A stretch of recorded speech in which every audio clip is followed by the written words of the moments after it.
அந்த செய்தியை கேட்டபோது என் இதயம் ஒரு நிமிடம் நின்று துடித்தது. என் கணவர் அவ்வளவு அழகானவரா? அழகான கணவனும் தித்திப்பான தர்பூசணியும் அதிர்ஷ்டம் உள்ளவர்களுக்குத்தான் அமையும் என்பார்கள். நான் 7ஆம் சொர்க்கத்தில் மிதந்தேன். என் கணவர் சூர்யா பேரழகன் மட்டுமல்ல, பெரும் பணக்காரரும் கூட.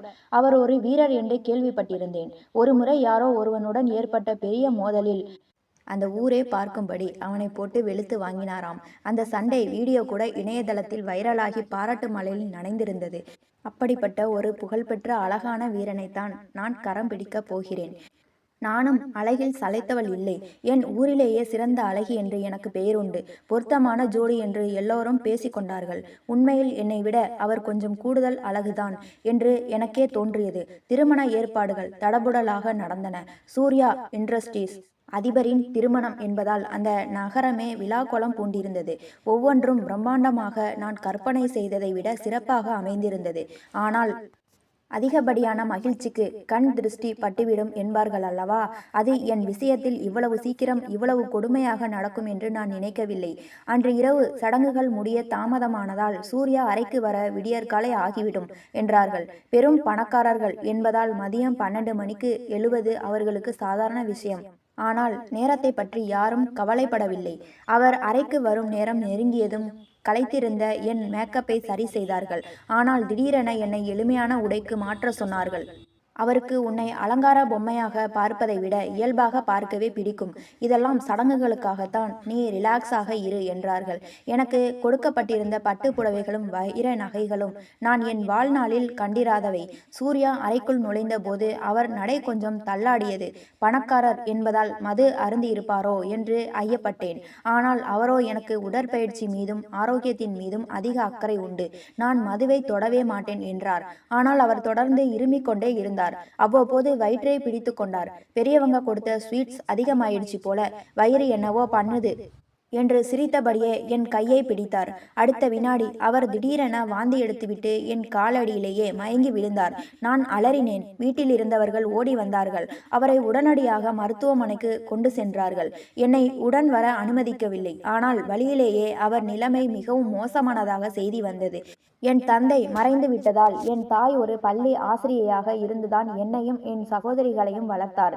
என் அழகை பார்த்து வந்த இந்த நல்ல வரன் என் வாழ்வையே மாற்றும் என்று அம்மா நம்பியிருந்தார்.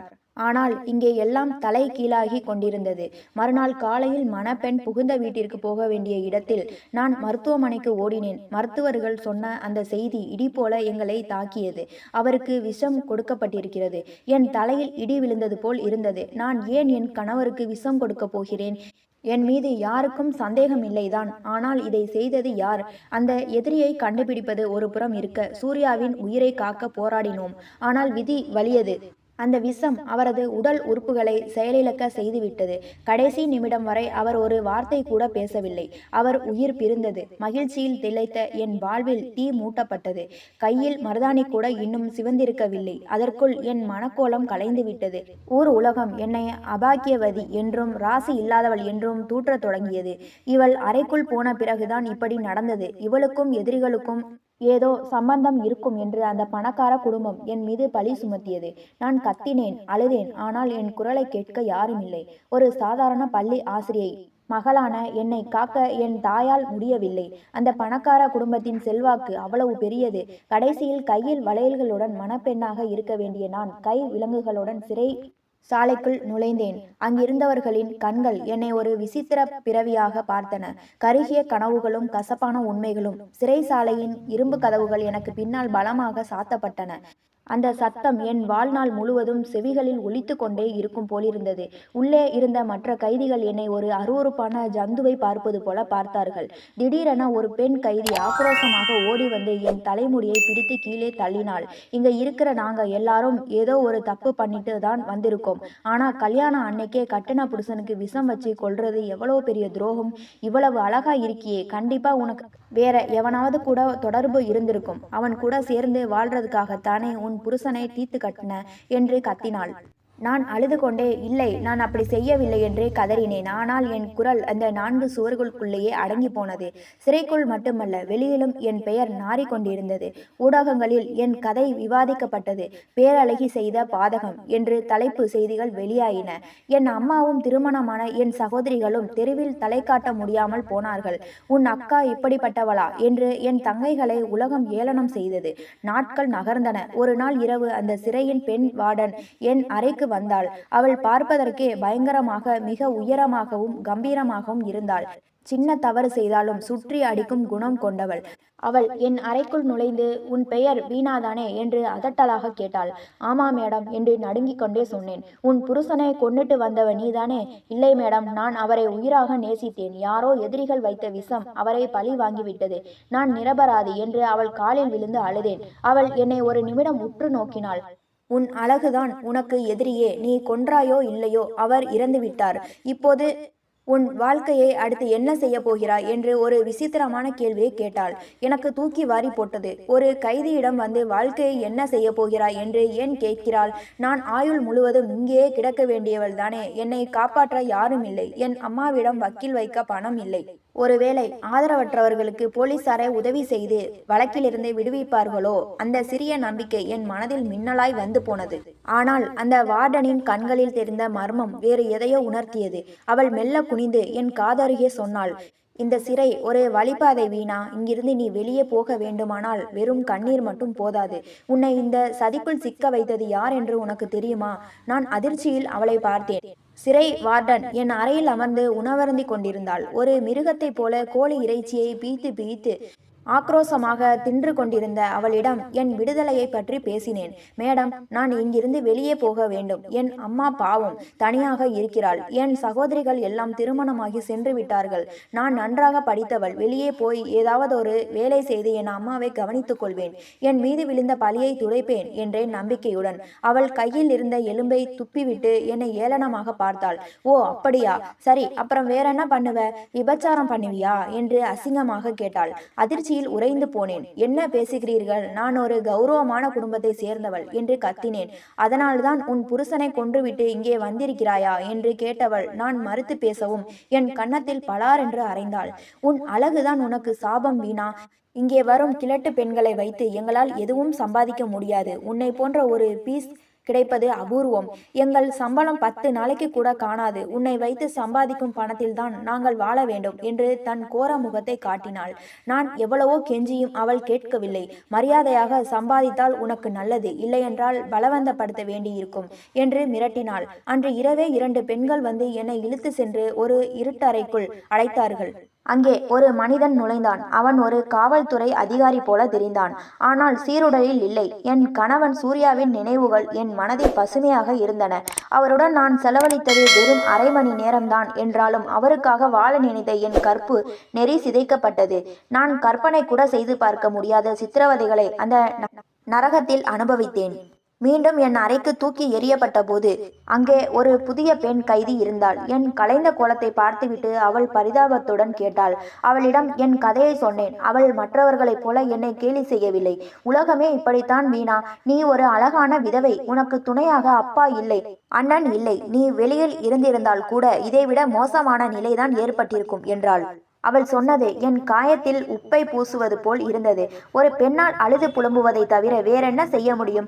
ஆனால் அந்த வார்டன் என்னை வேலை செய்ய கூட விடவில்லை. ஒரு நாள் நான் காய்கறி வெட்ட போன போது என்னை தடுத்து நிறுத்தினாள். உன் அழகு கெட்டுவிடக் கூடாது, வெயிலில் கூட போகாதே என்று என்னை ஒரு விலை உயர்ந்த பொருளை போல பாதுகாத்தாள். அவள் யாருக்கு தாயோ யாருக்கு மனைவியோ தெரியவில்லை. பணம் ஒன்றே அவளுக்கு கடவுளாக இருந்தது. சிறை வார்டனின் மரணம் ஒரு விபத்தாக இருந்திருந்தாலும் அது எனக்கு ஒரு வகையில் நிம்மதியை தந்தது. புதிய வார்டன் வந்த பிறகு என் நன்னடத்தையை கருத்தில் கொண்டு எனக்காக ஒரு பெண் வழக்கறிஞரை நியமித்தார்கள்.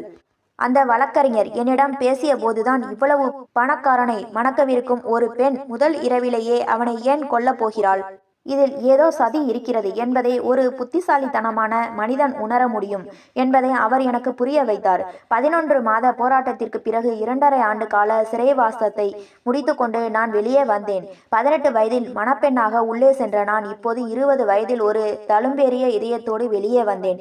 என் அம்மாவை பார்க்க ஓடினேன். ஆனால் அங்கே என் 3வது அக்கா அமர்ந்திருந்தாள். அவளை ஓடிச் சென்று கட்டிக்கொள்ள முயன்றபோது அவள் என்னை உதறி தள்ளினாள். எதற்காக இங்கே வந்தாய்? உன் பெயரால் எங்களுக்கெல்லாம் எவ்வளவு அவமானம்!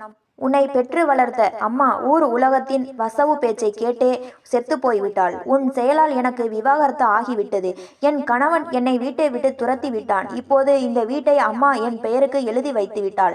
உனக்கு இங்கே இடமில்லை, போ என்று கத்தினாள். பெற்ற தாயும் இல்லை, பிறந்த வீடும் இல்லை. தெருவில் அனாதையாக நின்றேன். அக்கா அந்த வீட்டை வேறொருவருக்கு கொடுத்துவிட்டு கை குழந்தைகளோடு இருக்கும் தன்னை திருமணம் செய்து கொள்ளும் ஒருவனிடம் தஞ்சமடைய போகிறாள் என்று கேள்விப்பட்டேன்.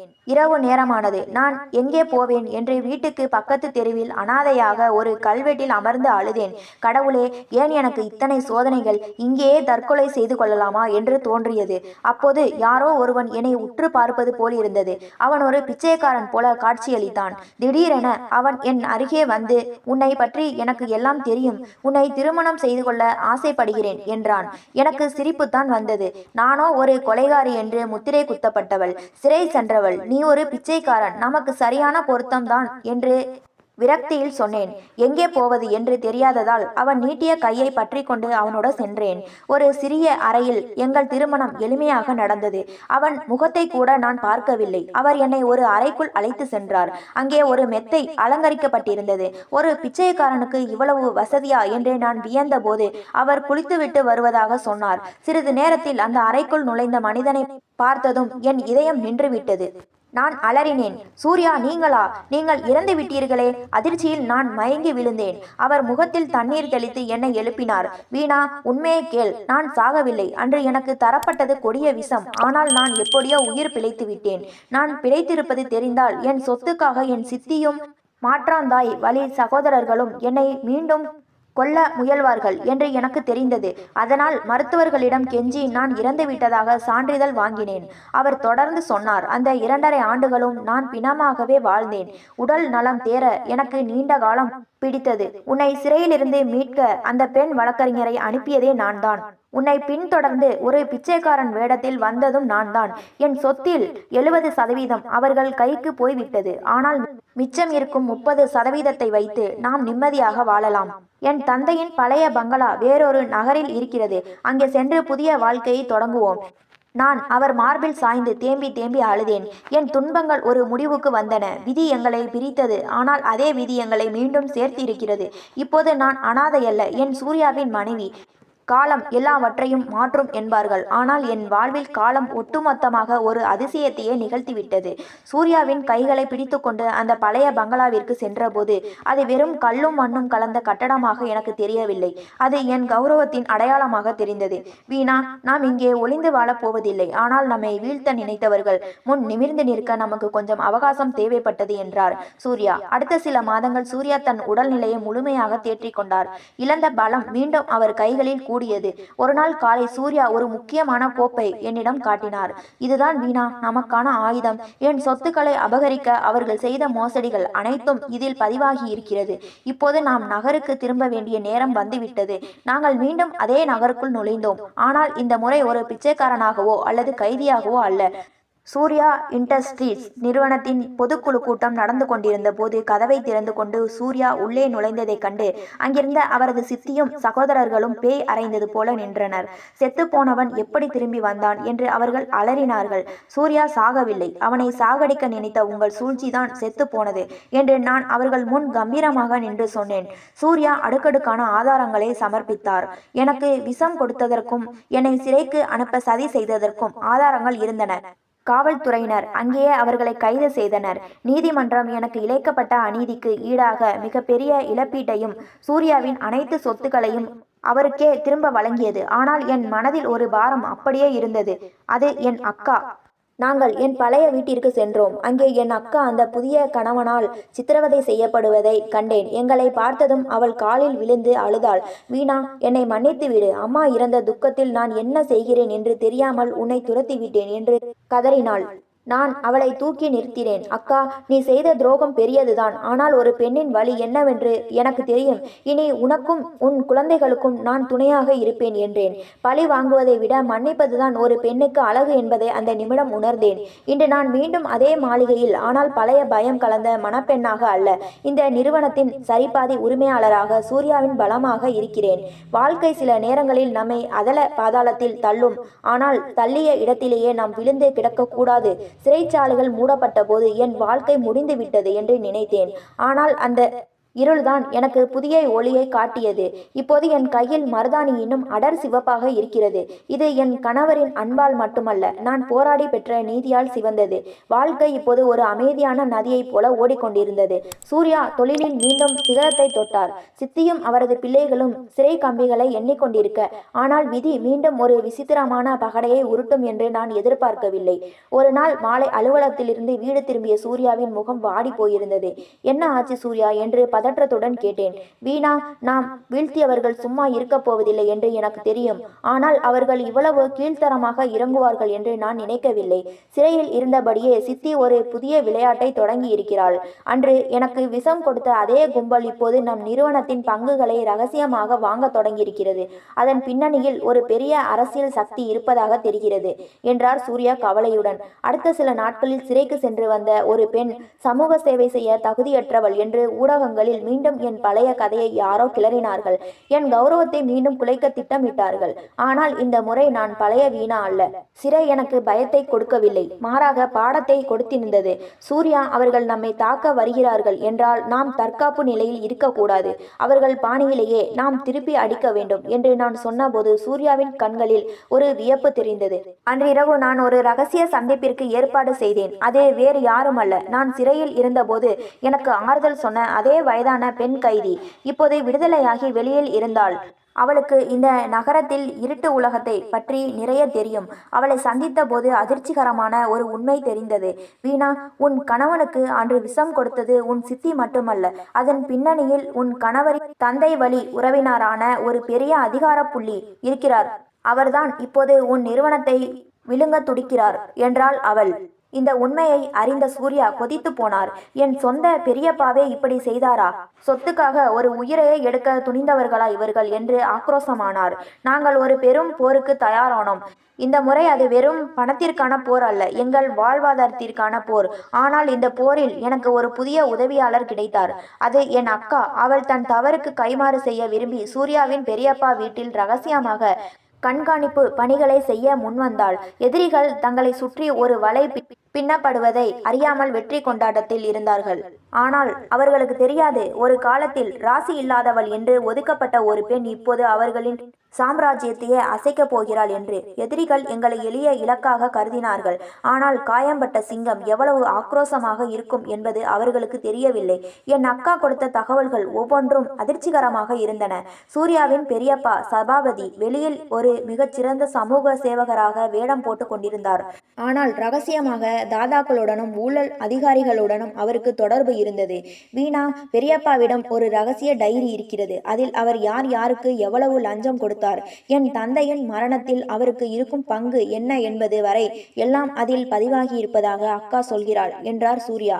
அந்த டைரியை கைப்பற்றினால் மட்டுமே எங்களால் அவர்களை சட்டத்தின் முன் நிறுத்த முடியும். ஆனால் சபாபதியின் கோட்டைக்குள் நுழைவது அத்தனை எளிதல்ல. அங்கே பாதுகாப்பு பல அடுக்குகள் கொண்டதாக இருந்தது. நாங்கள் ஒரு திட்டம் தீட்டினோம். சூர்யா தொழிலதிபர் சங்கத்தின் பெரிய விழாவிற்கு ஏற்பாடு செய்தார். அந்த விழாவிற்கு சபாபதியையும் அழைத்தோம். அவர் எங்களை ஏளனமாக பார்த்து கொண்டே விழாவிற்கு வந்தார்.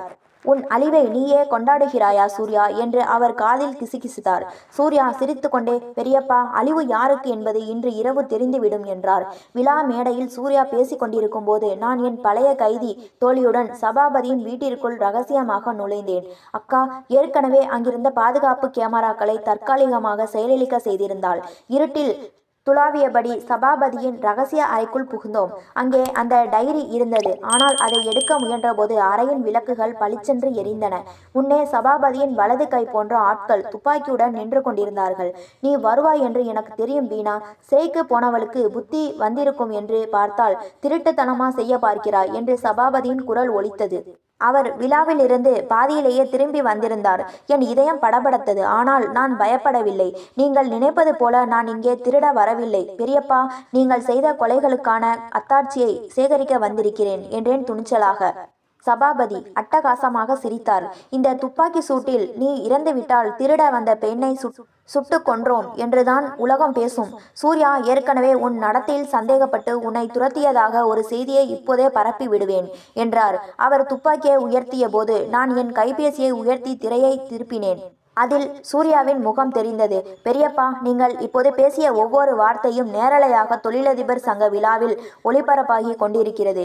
உங்கள் நிஜ முகம் அந்த ஆயிரக்கணக்கான மக்கள் முன்னால் கிழிந்து விட்டது என்றேன். வெளியே சைரன் சத்தம் கேட்டது. சபாபதியின் முகம் வெளுத்து போனது. அவர் வைத்திருந்த துப்பாக்கி நழுவி கீழே விழுந்தது. காவல்துறையினர் உள்ளே நுழைந்து அவரை கைது செய்தார்கள். சூர்யா அங்கே வந்து என் கைகளை பற்றி கொண்டார். வீணா, உன்னால் தான் இன்று என் குடும்பத்திற்கு நீதி கிடைத்திருக்கிறது என்றார் கண்கள் பணிக்க. ஆனால் சபாபதி விலங்கு மாட்டப்பட்ட நிலையிலும் என்னை பார்த்து ஒரு விசித்திரமான சிரிப்பை சிரித்தார். நீ ஜெயித்து விட்டதாக நினைக்காதே வீணா. இந்த சதி வலையின் உண்மையான சூத்திரதாரி நான் இல்லை. அந்த பழைய வார்டன் உன்னை பயன்படுத்த நினைத்தாளே, அவளுக்கு பின்னால் இருந்த அந்த உருவம் இன்னும் வெளியில் தான் இருக்கிறது. அவர் சொன்ன அந்த வார்த்தை என் முதுகெலும்பில் ஒரு குளிர்ச்சியை ஏற்படுத்தியது. இன்னும் யாரோ ஒருவன் மறைந்திருக்கிறான். சபாபதி இழுத்து செல்லப்பட்டார். ஆனால் அவர் சொன்ன அந்த வார்த்தைகள் உண்மையான சூத்திரதாரி நான் இல்லை என் காதுகளில் ரிங்காரமிட்டு கொண்டே இருந்தன. சூர்யா என்னை அணைத்து ஆறுதல் சொன்னாலும் என் மனம் அமைதி அடையவில்லை.